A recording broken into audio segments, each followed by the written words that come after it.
मोहनपुर नाम के एक छोटे से गांव में प्राचीन बरगद के पेड़ के पास सुशीला नाम की एक बूढ़ी गरीब महिला अपने अपाहिज बेटे मदन के साथ रहती थी। मदन बचपन से ही दोनों पैरों से चल नहीं सकता था। मिट्टी और भूसे से बनी सरला की छोटी सी झोपड़ी गांव के किनारे पर खड़ी थी, जिस पर अक्सर राहगीरों का ध्यान नहीं जाता था। अपने जीवन की गरीबी और कठिनाइयों के बावजूद सुशीला भगवान राम में अपनी अटूट आस्था के लिए जानी जाती थी। एक और दिन बीत गया और अभी तक मेरे भगवान राम नहीं आए हैं, लेकिन मुझे पता है कि वो आएंगे। वो एक दिन मेरे दुखों को दूर करने जरूर आएंगे। मुझ गरीब की झोपड़ी में वो जरूर आएंगे। माँ, प्यास लगी है। हाँ बेटा, अभी देती हूँ, पानी भी और रोटी भी। ये रही राम जी की थाली और ये तेरी। माँ, मैं तुम्हें बचपन से उनकी थाली लगाते हुए देख रहा हूँ। माँ, क्या तुम्हें पक्का विश्वास है कि भगवान राम हमारी झोपड़ी में आएंगे? हाँ बेटा, मुझे पूरा विश्वास है। मेरे राम मेरी झोपड़ी में जरूर आएंगे। वो जानते हैं मैं उनकी प्रतीक्षा में आंखें बिछाए बैठी हूँ। उन्हें मुझे दर्शन देने आना ही होगा। हर दिन सुशीला अपनी झोपड़ी को साफ करती थी और अपने मिट्टी के बर्तन में चावल और दाल का एक छोटा सा हिस्सा पकाती थी, इस उम्मीद में कि राम जी उससे मिलने आएंगे।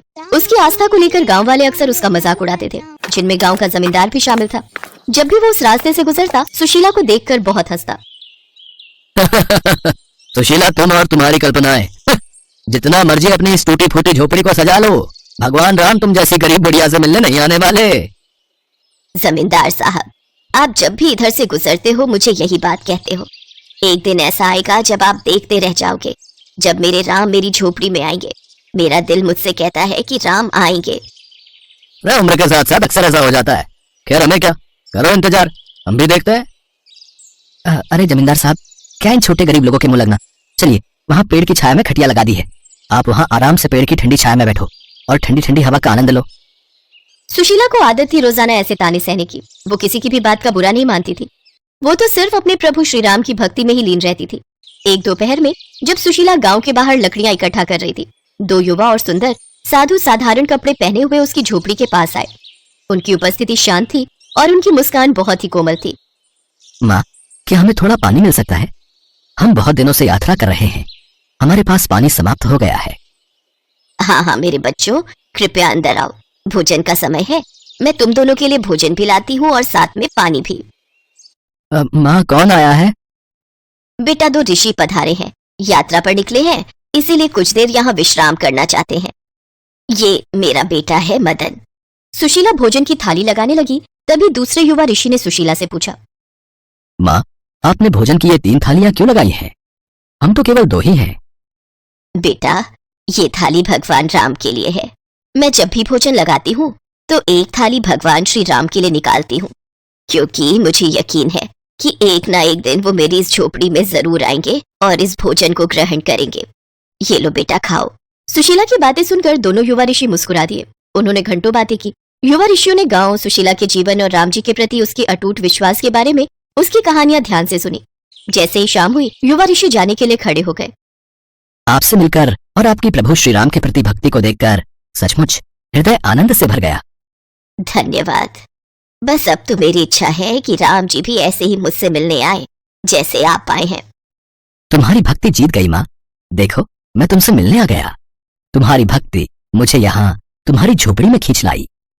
सुशीला देखती है दोनों युवक राम और लक्ष्मण के रूप में आ जाते हैं। सुशीला को कुछ पल के लिए तो अपनी आंखों पर यकीन ही नहीं हुआ। उसकी खुशी का ठिकाना नहीं था। उसकी भक्ति जीत गई।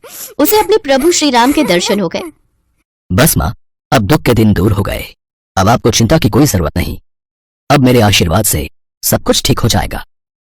भगवान श्री राम आशीर्वाद का हाथ उठाते हैं। मदन के पैर ठीक हो जाते हैं और वो उठकर खड़ा हो जाता है। वो भी हाथ जोड़कर भगवान श्री राम और लक्ष्मण के सामने खड़ा था। सुशीला की आंखों से आंसू बहते ही जा रहे थे। देखते ही देखते सुशीला की झोपड़ी सोने की हो गई। उसके घर में धन भंडार भर गए। उसकी झोपड़ी में राम आ गए।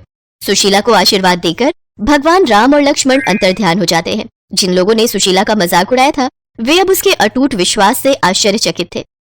माँ, तुम्हारा विश्वास जीत गया। प्रभु श्री राम और लक्ष्मण हमारी कुटिया में आए। देखो, उन्होंने मुझे ठीक कर दिया, हमारी गरीबी भी दूर कर दी, हमारे जीवन के सारे दुख दूर कर दिए। माँ, हाँ बेटा, अब हमारे दुख के दिन दूर हो गए। हाँ मेरे बच्चे, प्रभु श्री राम ने हमारे जीवन के सारे दुख दूर कर दिए। सुशीला बहन, मुझे माफ कर दो। मैंने तुम्हारा हमेशा मजाक उड़ाया, पर आज हमारी आंखों के सामने सारी सच्चाई है। तुम्हारी भक्ति सचमुच बहुत सच्ची है। तुम्हारी झोपड़ी में राम आ गए सुशीला बहन। तुम सत्य कहती थी कि तुम्हारी झोपड़ी में राम जरूर आएंगे। सब गांव वाले भी सुशीला की भक्ति की बहुत प्रशंसा करते हैं और सब सुशीला से यही सीख लेते हैं कि भगवान पर अटूट विश्वास बहुत जरूरी है, तभी हमें सच्ची भक्ति का फल प्राप्त होता है। बहुत समय पहले की बात है। भरतपुर नामक गांव में चंदन नाम का एक लड़का रहता था। वो स्वभाव से बहुत आलसी था, परंतु उतना ही वो भोला भाला भी था। वो दिन भर कोई काम नहीं करता था, बस सारा दिन खाना और सोना ही उसकी आदत थी। उसके परिवार के सदस्य भी उससे जब काम करने के लिए कहते तो वो बहाना बनाता। ऐसे ही एक दिन, अरे चंदन, जब देखो तब सोया रहता है, आलस छोड़ और जाकर कोई काम कर।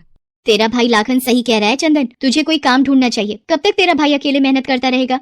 आप सबके ताने सुन सुनकर तो मैं तंग आ गया हूँ। कोई तो स्थान होगा जहाँ मुझे बिना कोई काम किए भोजन मिलता रहे। अब मैं कुछ दिनों के लिए गांव से बाहर घूमने जा रहा हूँ। इतना कहकर चंदन घर से निकल पड़ा। यूं ही भटकते हुए वो एक आश्रम में पहुंचा। वहां उसने देखा कि आश्रम में एक गुरुजी हैं और उनके साथ उनके शिष्य जो बस मंदिर की पूजा करते हैं और कोई काम नहीं करते। उसने मन में सोचा, यहाँ तो कोई काम धाम नहीं, बस पूजा ही तो करनी है। अगर मैं यहाँ रहने की व्यवस्था कर लूँ तो मेरे लिए बहुत बढ़िया बात हो जाएगी। एक बार पूछ लेता हूँ। प्रणाम गुरुजी, मैं दूर गांव से आया हूँ। अगर आपको कोई परेशानी न हो तो क्या मैं यहाँ कुछ दिन आपके आश्रम में रह सकता हूँ? हाँ हाँ, क्यों नहीं, तुम इस आश्रम में अवश्य रुक सकते हो। लेकिन गुरुजी, मैं कोई काम नहीं कर सकता हूँ। पता नहीं काम करने के नाम पर मुझे आलस घेर लेता है। तो यहाँ कोई काम नहीं करना है, बस पूजा करनी होगी। ठीक है गुरुजी, वो तो मैं कर लूंगा। उस दिन से चंदन गुरुजी के आश्रम में रहने लगा। न कोई काम न कोई धाम और समय पर खाने को भोजन भी प्राप्त हो जाता था। इसलिए चंदन पूजा पाठ पूरी लगन से करता था और प्रभु भक्ति में भजन गाता था। ऐसे ही चंदन को आश्रम में रहते महीना भर हो गया था। एक दिन चंदन पूजा पाठ के सभी कार्य करके जब भोजन करने रसोई में गया, अरे आज तो रसोई में खाने की कोई तैयारी ही नहीं है।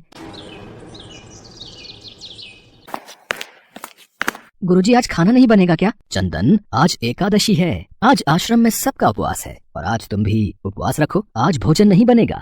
नहीं नहीं गुरुजी, अगर मैंने उपवास कर लिया तो कल का दिन नहीं देख पाऊंगा। मैंने कभी भी उपवास नहीं रखा और मैं उपवास नहीं रख सकता। मैं तो बिल्कुल भूखा नहीं रह सकता, मुझे तो बहुत भूख लगती है। ठीक है चंदन, अगर तुम्हें उपवास नहीं रखना तो तुम मत रखो, पर खाना भी तुम्हारे लिए कोई और नहीं बनाएगा। तुम्हें अपना खाना स्वयं बनाना पड़ेगा। चंदन तो स्वभाव से निरा आलसी था। उसे तो बस बैठकर खाने की आदत थी, पर भूख भी तो शांत करनी थी। मरता क्या न करता। गया रसोई में, लकड़ी, आटा, तेल, घी, सब्जी लेकर चंदन अभी खाना बनाने बैठा ही था, तभी गुरुजी आ गए। चंदन, तुम आज नदी के उस पार जाकर रसोई बना लो और जब तुम भोजन बना लोगे तो राम जी को भोग जरूर लगा लेना। ठीक है गुरुजी, मैं भोजन तैयार करके भोग लगा दूंगा। अब मैं चलता हूँ। चंदन ने नदी पार पहुंचकर पहली बार जैसे तैसे खाना बनाया। ये भोजन बनाना तो कितना मुश्किल कार्य है। चलो जैसे तैसे बन ही गया, अब जल्दी से खा लेता हूँ। बहुत जोरों की भूख लगी है। पर याद आया, गुरुजी ने कहा था कि भोजन करने से पहले राम जी को भोग लगाना है। आओ मेरे राम जी, भोग लगाओ जी। प्रभु राम आइए, श्री राम आइए, मेरे भोजन का भोग लगाइए। अरे मेरा भजन भी समाप्त हो गया, भोजन ठंडा हो रहा है, पर भगवान तो आए नहीं। जब कोई नहीं आया तो चंदन बेचैन हो गया कि यहाँ तो भूख लग रही है और राम जी आ ही नहीं रहे। भोला मानस जानता नहीं था कि प्रभु साक्षात तो आएंगे नहीं, पर गुरुजी की बात मानना जरूरी है। पर चंदन भी अपनी बात पर डटा रहा। देखो प्रभु राम जी, मैं समझ गया कि आप क्यों नहीं आ रहे हो। मैंने रूखा सूखा बनाया है और आपको तर माल खाने की आदत है। आप इसीलिए नहीं आ रहे ना? तो सुनो प्रभु, आज आश्रम में भी कुछ नहीं बनाए। सबका एकादशी का व्रत है, खाना हो तो ये भोगी खा लो।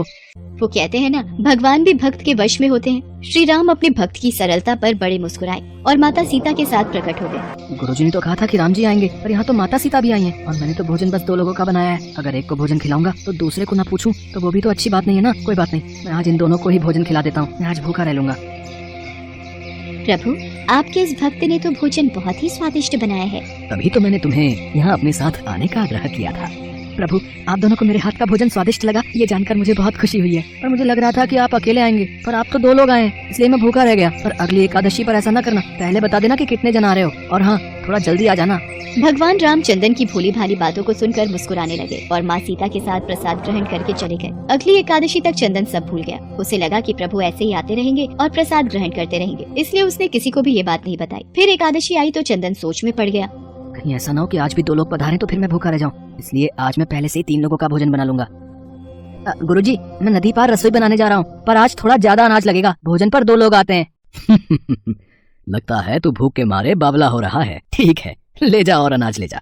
अब की बार चंदन ने 3 लोगों का खाना बनाया, फिर राम जी को पुकारा। प्रभु राम आइए, सीताराम आइए, मेरे भोजन का भोग लगाइए। भगवान की महिमा भी निराली है। उन्हें भी अपने भक्त के साथ हंसी ठिठोली करने में बड़ा मजा आता है। इस बार श्री राम माता सीता के साथ भरत, लक्ष्मण, शत्रुघ्न और हनुमान जी को लेकर आ गए। अरे ये क्या, एक का भोजन बनाया तो 2 आए, आज 2 का भोजन बनाया तो पूरा खानदान आ गया। लगता है आज भी भूखा ही रहना पड़ेगा। चंदन ने सबको भोजन खिलाया और बैठे बैठे देखता रहा। अनजाने ही उसकी आज भी एकादशी हो गई। फिर अगली एकादशी पर चंदन ने गुरुजी से कहा, गुरुजी, ये आपके प्रभु राम जी अकेले क्यों नहीं आते? हर बार कितने सारे लोग ले आते हैं, इस बार अनाज ज्यादा देना। ये चंदन हर बार मेरे से अनाज बढ़ा कर ले जाता है, कहीं ये अनाज को बाजार में बेचता तो नहीं है।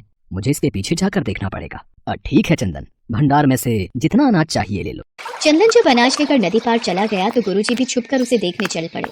इस बार भोजन पहले नहीं बनाऊंगा, पता नहीं कितने लोग आ जाएं। पहले बुला लेता हूँ फिर बनाता हूँ। प्रभु राम आइए, श्री राम आइए, मेरे भोजन का भोग लगाइए। देखते ही देखते सारा राम दरबार मौजूद हो गया। राम जी मुस्कुराए, सीता माता भी गदगद हो गई चंदन के मासूम जवाब से। प्रभु ये क्या, हम सब तो आपके साथ यहाँ पर भोजन के लिए पधारे हैं, पर यहाँ पर तो प्रसाद तैयार ही नहीं है। प्रभु इस बार मैंने ना खाना नहीं बनाया। क्यों चंदन, आज तुमने हमारे लिए प्रसाद क्यों नहीं बनाया? राम जी, भोजन बनाकर क्या फायदा, मैं तो भूखा ही रहूंगा, फिर क्या फायदा बनाने का? आप ही बना लो और खुद ही खा लो। क्या करें भैया, भक्त की इच्छा है, पूरी तो करनी ही पड़ेगी। चलो लग जाओ काम पर। लक्ष्मण तुम लकड़ी काट लो, देवी सीता तुम आटा गूंथ लो, मैं चूल्हे की तैयारी। राम जी के साथ सब मिलकर रसोई बनाने लगे। चंदन एक तरफ बैठकर देखता रहा। माता सीता राम जी के साथ जब रसोई बना रहे थे तो कई ऋषि मुनि व यक्ष गंधर्व प्रसाद लेने आने लगे। यहाँ तो कोई दिखाई नहीं दे रहा, ये बिना भोजन बनाए अकेला भूखा क्यों बैठा है? चंदन बेटा क्या बात है, खाना क्यों नहीं बनाया? गुरुजी आप, अच्छा किया गुरुजी आप आ गए। देखिए कितने लोग आते हैं प्रभु के साथ। मुझे तो यहाँ पर कुछ नहीं दिख रहा सिवाय तुम्हारे और अनाज के। एक तो इतनी मेहनत करवाते हैं प्रभु, भूखा भी रखते हैं, और ऊपर से गुरुजी को दिख भी नहीं रहे। ये और बड़ी मुसीबत है। राम जी, आप गुरुजी को दिख क्यों नहीं रहे? चंदन मैं उन्हें नहीं दिख सकता। क्यों? गुरुजी तो बड़े पंडित हैं, ज्ञानी है, विद्वान है, उन्हें तो बहुत कुछ आता है, उनको क्यों नहीं दिखते आप? माना कि उनको सब आता है, पर वे सरल नहीं हैं तुम्हारी तरह, इसलिए उनको नहीं दिख सकता। गुरुजी प्रभु कह रहे हैं कि आप सरल नहीं हैं, इसलिए आपको नहीं दिखेंगे। वाकई मैंने सब कुछ पाया, पर तुम्हारी तरह सरलता नहीं पा सका, और प्रभु तुम मन की सरलता से ही मिलते हैं। पर हे प्रभु श्री राम, मेरी आपसे विनती है कि मुझे अपने दर्शनों से कृतार्थ करें। प्रभु श्री राम प्रकट हो गए और गुरुजी को भी दर्शन दिए। इस तरह एक भक्त के कहने पर प्रभु ने रसोई बनाई। गुरुजी समझ चुके थे कि चंदन मन का बहुत ही भोला भाला है और भगवान तो अपने भक्तों के सच्चे प्रेम को लालायित रहते हैं। चंदन को भगवान के साक्षात दर्शन की बात सुनकर उसकी माता और भाई भी बहुत गर्वित होते हैं। चंदन अब घर लौट आया था। वो अपनी माँ और भाई के कामों में भी हाथ बटाने लगा था। उसे विश्वास था कि वो जो भी भोजन बनाएगा प्रभु श्री राम उसे जरूर खाने आएंगे।